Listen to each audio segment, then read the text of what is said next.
জন্যই নবী যার দিলে আছে সে আল্লাহর দয়া পেয়ে গেছে। তরুণেরা, আল্লাহ বা খুশি হয়ে যাবেন, হয়ে গিয়ে বলবে বান্দা রে যা, আমি আল্লাহ তোকে আমার দয়ার বিনিময়ে আমি জান্নাতি বানিয়ে দিলাম। সাহাবা হুজুররা জিজ্ঞাসা করলে, ইয়া রাসূলুল্লাহ, হাবিবাল্লাহ, ওই বান্দা কি এমন আমল একটা ছিল যাতে এত গুনাহ করার পরও আল্লাহ বা তাকে জান্নাতি করে দিলেন? ওই সময় আমার রাসূলুল্লাহ সাহাবাদের শুনিয়েছে ওই বান্দার একটা ভালো কাজ ছিল। মন দিয়ে শোনে, ওই ভালো কাজ হলো এটা, বান্দা এক প্রচন্ড গরমের সময় এক রাস্তা দিয়ে যেতেছিল, ওই রাস্তা ধারে একটা পশুকে বাঁধা ছিল, তার মালিক বেঁধে দিয়ে গেছে, তার দুনিয়ার মনি বেঁধে দিয়ে গেছে, ছায়া রৌদ্র এসে গেছে, আর প্রচন্ড গরমের সময়তে ওই পশুটা রোদের তাপেতে পিপাসাতে জিভটা বেরিয়ে পড়েছে, আর পশুটা বড় কষ্ট পেতেছে। এই বান্দা দেখে বড় দয়া হয়েছে।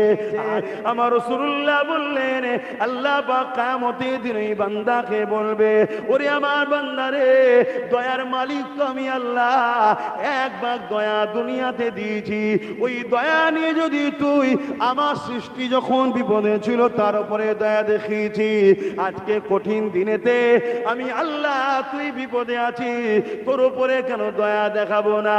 যা, আমি আল্লাহ তোকে আমার দয়ার বিনিময়ে জান্নাতি করে দিলাম। আরো জোরে বলুন সুবহান আল্লাহ।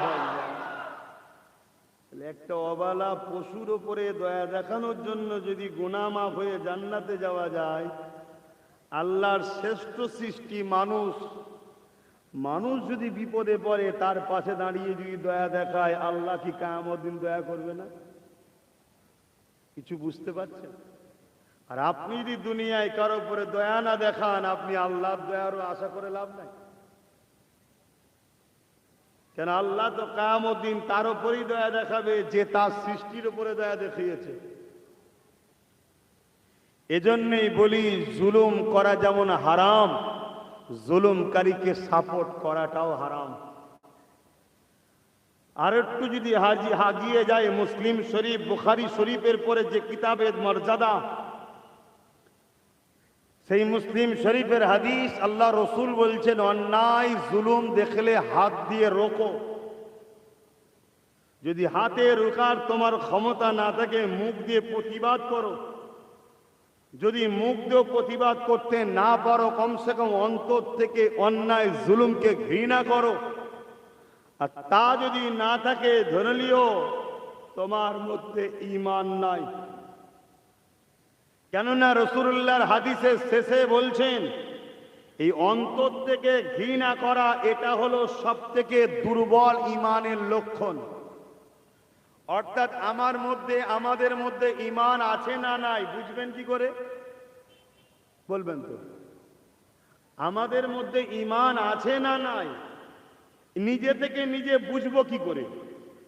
এটা তো সিমটম কিছু দরকার। আমার অসুবিধা হচ্ছে না কি বলেন তো? একটু বিনিময় করবেন তো, সারা দেবেন তো।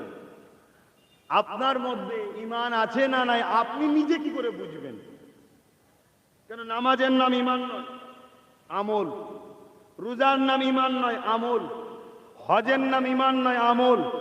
যাকাত দেওয়ার নাম ঈমান নয়, আমল। কোরআন তেলাওয়াত করার নাম ঈমান নয়, আমল। হজ করার নাম ঈমান নয়, আমল। দাড়ি টুপি পরার নাম, রাখার নাম ঈমান নয়, সুন্নাত। আমল, নেক, ভালো কাজ। এই ঈমানটা আছে না নাই নমুনা বুঝবেন কি করে?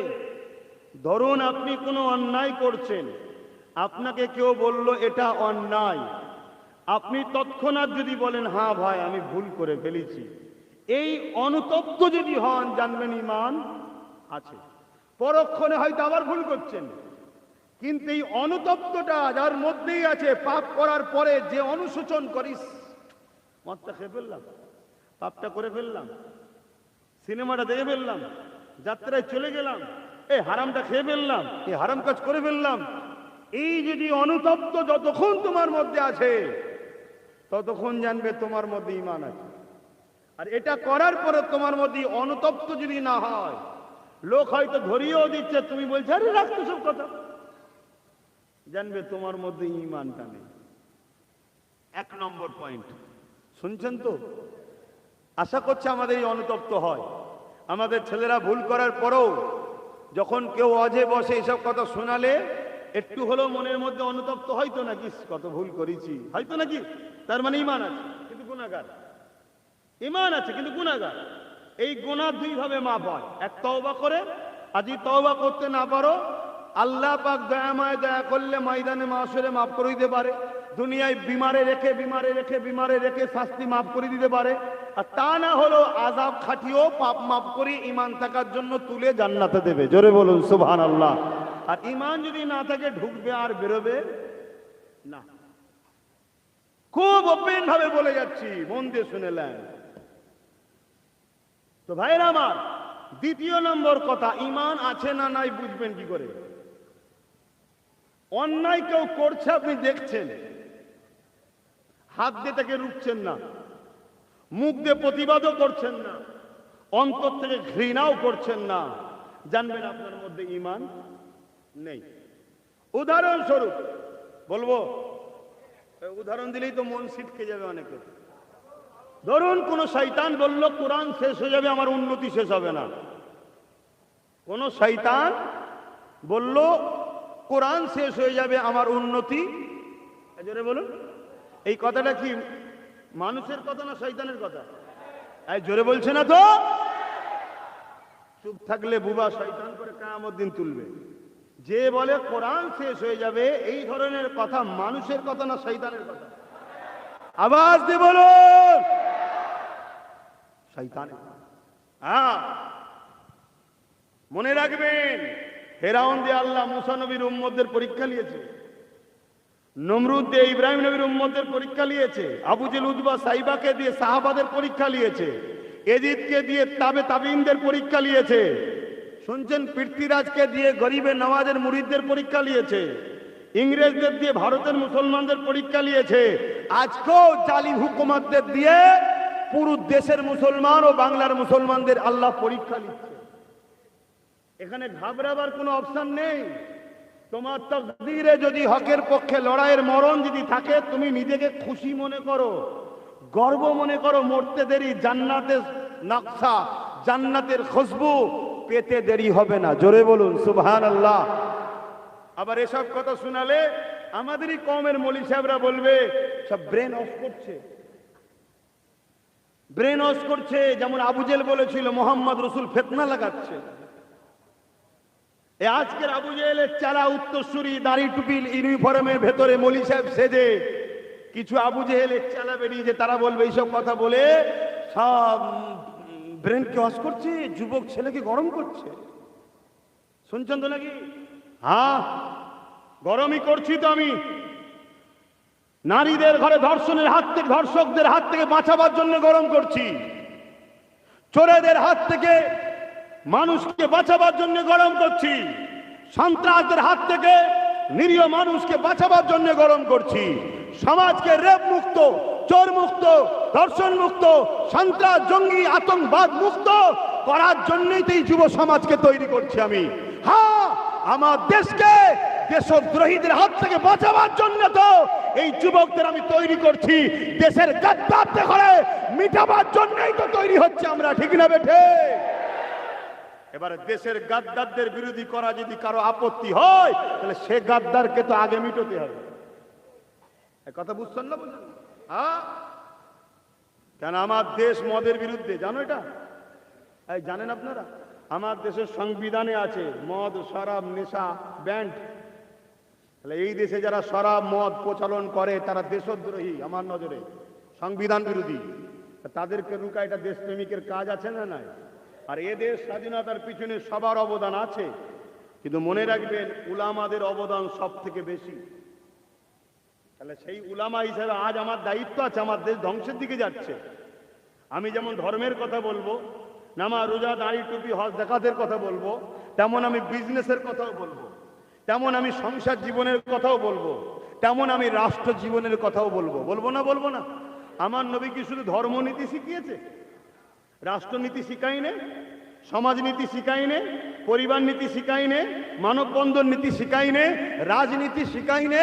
সব যখন নবী শিখিয়েছে তো নবীর শিক্ষাটা শিখাবে কারা? আল উলামা ওয়ারাসাতুল আম্বিয়ায়ে, নবীর ওয়ারিস যারা তারা শিখাবে। তো তাই তো আমি সবটা শিখাবো। কেউ যদি না সব সাবজেক্ট পড়াতে পারে সেটা তার ব্যাপার, কিন্তু আমি যদি বলি সব সাবজেক্টই পড়াবো, তুমি আমাকে রুকার কে? আমার কথা বুঝছেন তো নাকি? হ্যাঁ, একটা স্কুলে ইংলিশ, বাংলা, অঙ্ক, ভূগোল অনেক সাবজেক্ট আছে না? এক একটা সাবজেক্ট এক একটা ক্লাসে এক একজন শিক্ষক থাকে, কিন্তু একটা শিক্ষক অলরাউন্ডার হয়। সে ইংলিশও পড়াতে পারে, বাংলাও পড়াতে পারে, হিস্টোরিও পড়াতে পারে, দর্শন পড়াতে পারে, ফিলোসফি যেটা পড়াতে পারে, সব পড়াচ্ছে। তো সমস্যা আছে? সমস্যা নেই। তাহলে আজকে আমরা কেউ যদি বলি আমরা মনে করি যে আমি নামাজ, রোজা, দাড়ি এই 3টে চ্যাপ্টার নিয়ে পড়াবো, পড়াতে পারে। কিন্তু কেউ একজন যদি উঠে সমাজনীতি নিয়ে পড়ায়, বিজনেস নীতি নিয়ে পড়ায়, তুমি মলি সাহেব বা তুমি মুসলমান বিরোধী করতে পারো না। তো এটা তো নবীর মেম্বার, এখান থেকেই তো শিক্ষা দেওয়া হবে। কি বুঝছেন তো নাকি? হ্যাঁ, আব্বাজানরা বোঝেন, কেন আমাকে নিয়ে এখন কোনোভাবে পারেনি।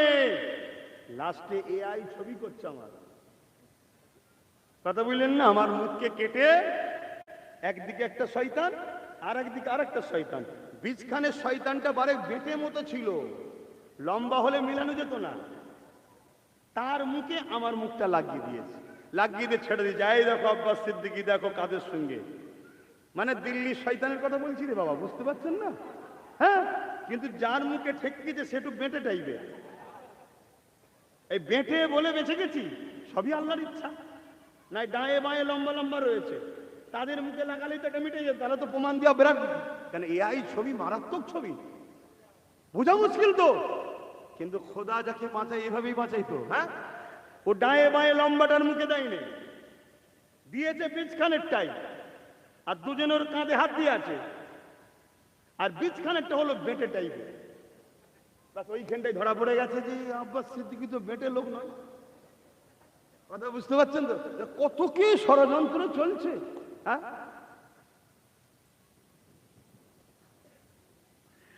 বাবেরা, নজওয়ানেরা, ভুল আমাকে বুঝবেন না।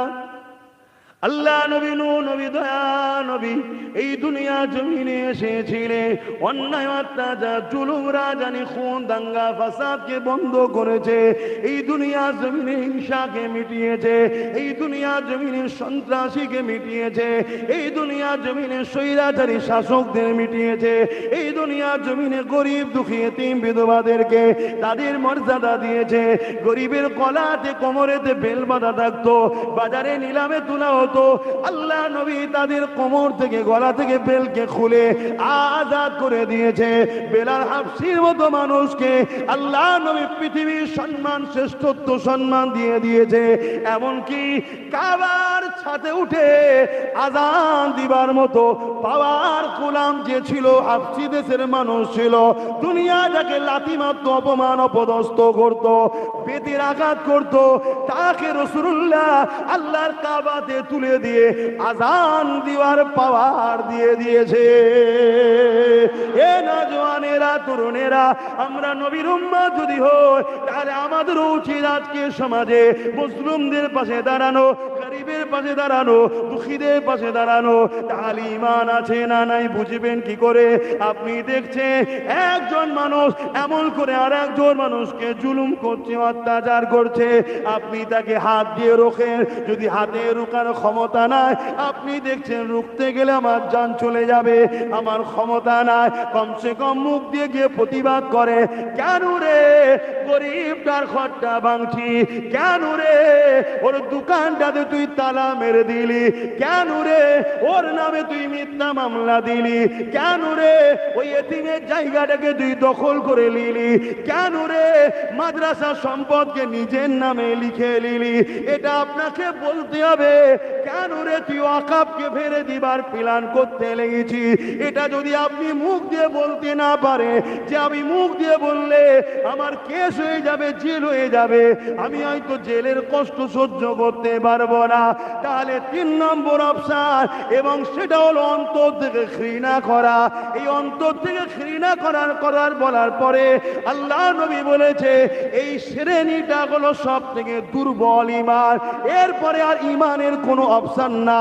অর্থাৎ জুলুম দেখার পর হাত দিয়েও রুখলেন না, মুখ দিয়ে প্রতিবাদও করলেন না, অন্তর দিয়ে ঘৃণাও করলেন না। রাসূলুল্লাহ মুসলিম শরীফের হাদিসে জানান, আখিরি জামানাতে মসজিদ পাকা হবে, মসজিদ ভর্তি নামাজি থাকবে, একটাও ইমানদার থাকবে না।